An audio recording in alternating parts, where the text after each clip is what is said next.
Да, добро утро секој утро. Ние си продолжуваме сега со нашата следна гостинка. Јас најавив една преубава тема која што сега ќе ја заокружиме денес. Добро утро секој утро. Но ќе ја поздравам Симона Петреска, автор и мотиватор. Добре ни дојде и добро утро. Добре ве најдов и ви благодарам на поканата. Чест ми е да сум тука денес. Искрена да бидам, со нетрпение ќе го чекам разговорот, но јас сум тука да ти подготвам за добре дојде. Прв пат си кај нас или? Па не. Втор пат. Втор пат, добро. Затоа што кажа разгледуваме студиото како е. Првиот пат пред неколку години.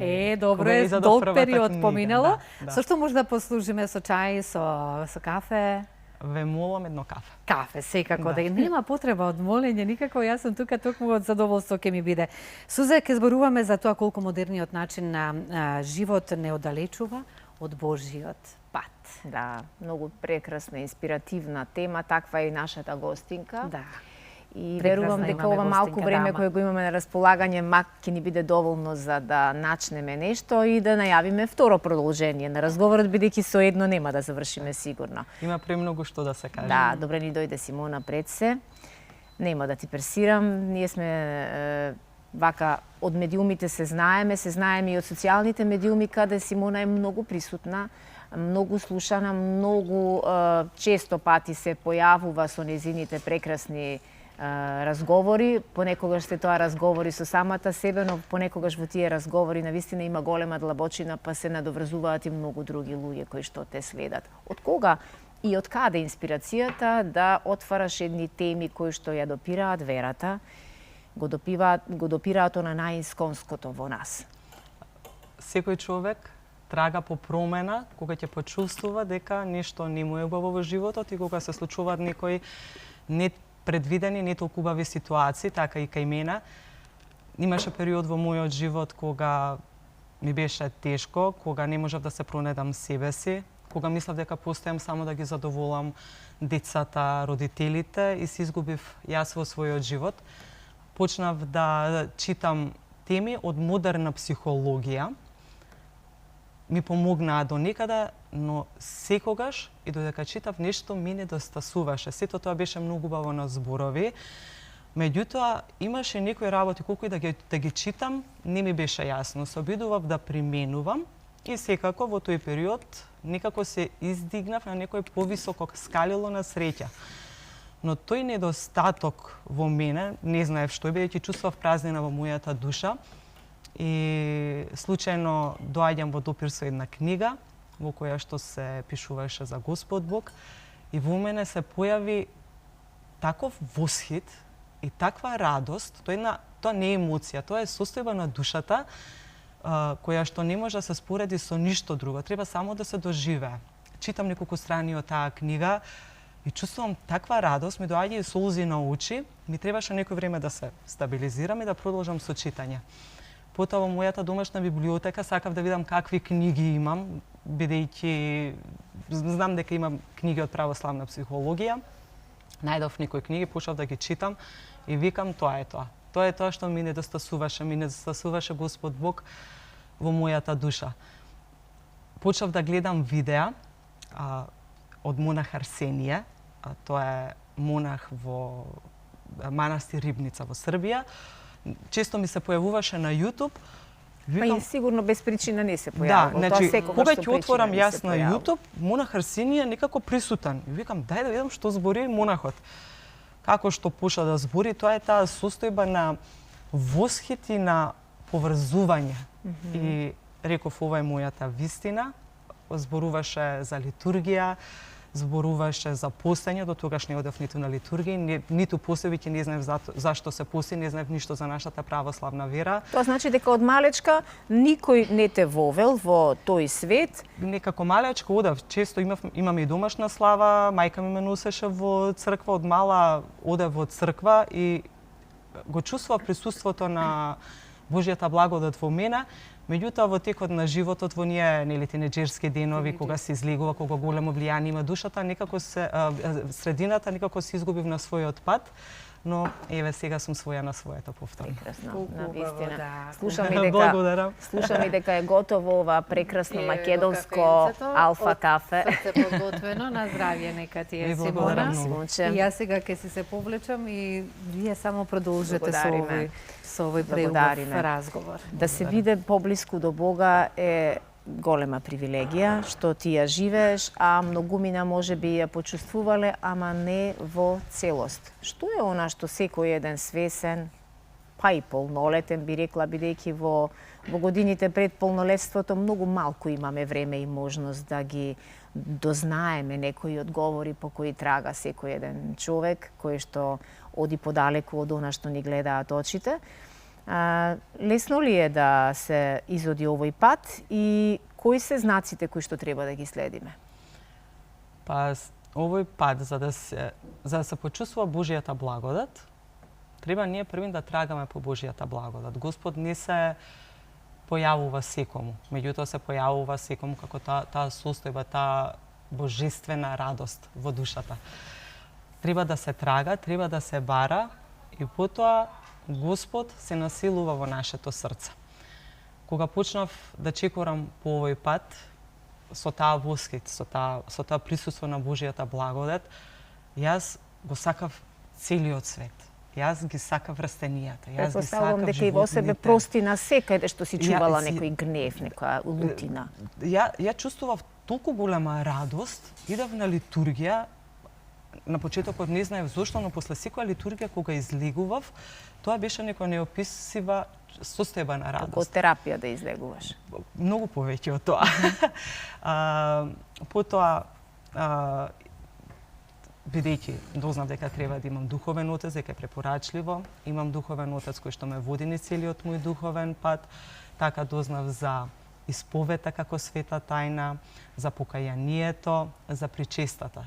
Целта на идењето на литургија всушност е и причестата, кога ние се спојуваме со крвта и со телото Господови. После тоа, колку и да сум нервозна или колку и да не ми се иде на литургија, ако врне, ако сум уморна, бидејќи тогаш се јавуваат безброј причини зашто да не одам на литургија, јас ќе си станам наутро, одам на литургија и колку да сум нерасположена после причестата, во душата се чувствува таа радост. Треба да трагаме по Господ Бог, да го отвориме нашето срце и како што вели, кој бара и добива. Така да треба да чукнеме на таа врата за да ни се отвори. Прекрасно е ова да се чуе од млада, урбана личност која ја знаеме и од медиумите, ја знаеме и од светот на модата, ја знаеме и од многу други места каде што Симона била присутна сите овие години. Меѓутоа, знаеш зашто најмногу ме воодушевува кај вакви, да кажам, личности посебни за искреноста. Да.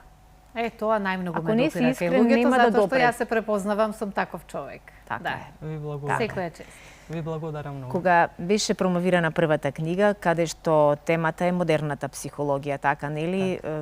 За прв пат беше гостинка во нашата утринска програма, но овој пат подготвуваш нешто ново и поинакво, така? Да, сега книгата ја напишав пред неколку месеци. Втората книга ми е од темата на модерна на православна педагогија.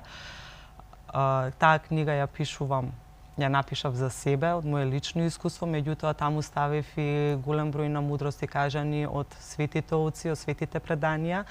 И моментално е на рецензија кај мојот духовен отец, бидејќи тоа е една тешка и премногу сериозна книга, каде што треба да се внимава на секој збор, на секој знак во книгата, за да биде се точно и прецизно православно напишано за некој читател, така да не се доведе во некаква заблуда. Да.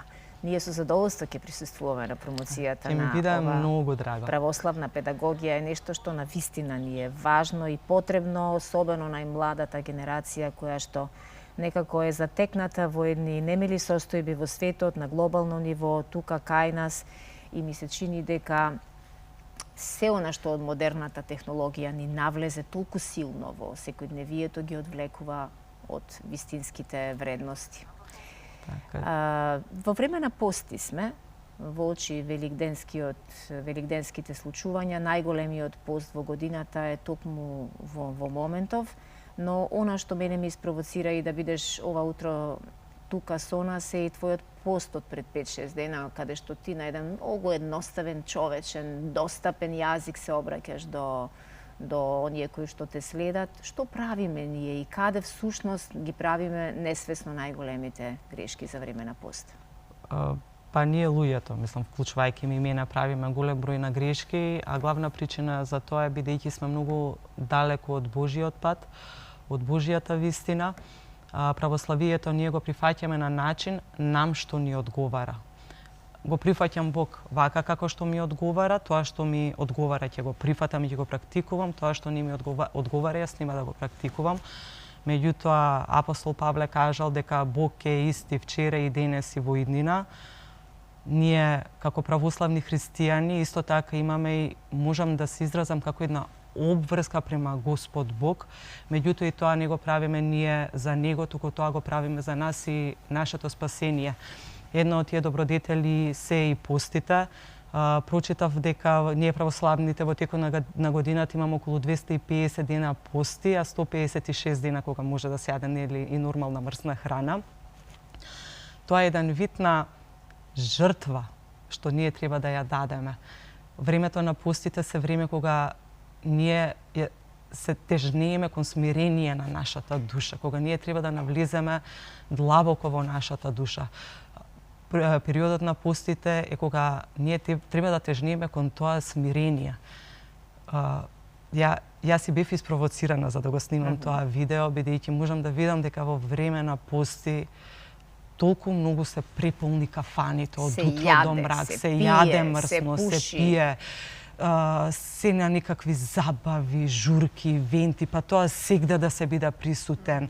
Ја на Инстаграм кога ќе видам сите со чашите само живели и многу ми е тешко, бидејќи како православна христијанки, сите наши благочестиви православни христијани што не го сваќаме значењето на постот. Значи, постот не е диета, постот не е начин на исхрана.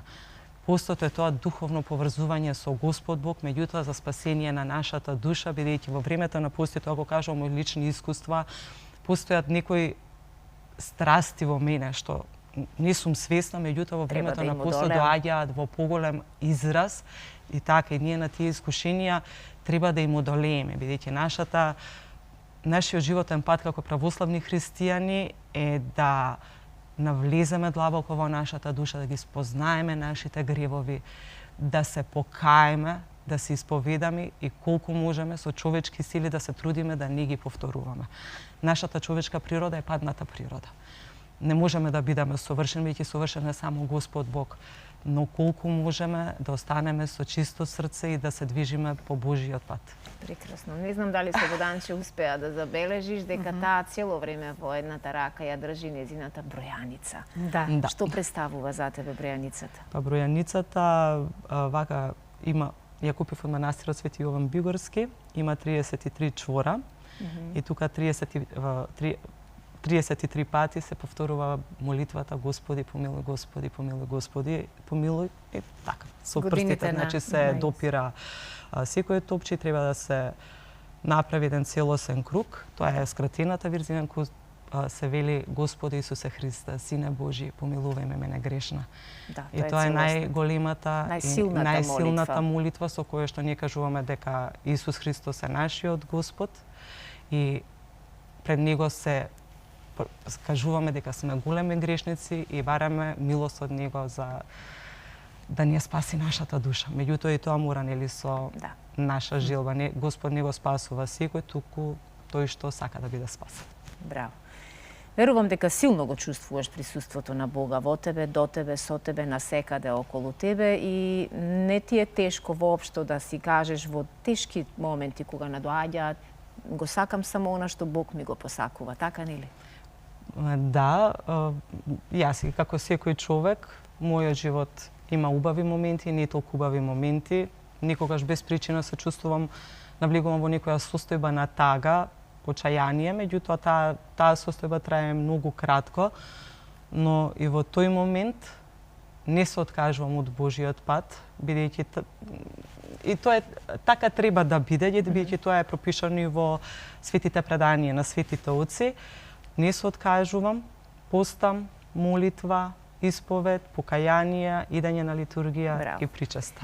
Кој е Бидејќи не можеме да се навратиме, бидејќи таа замка што ни се поставува, да се откажеме од Божиот пат и да останеме на доле. Меѓутоа, како православни христијани, наша должност е колку пати да бидеме доле, Да се да се кренеме кренеме горе. Да не остануваме во состојба на отчајание. Кој е најсветото место каде си имала можност физички да присуствуваш?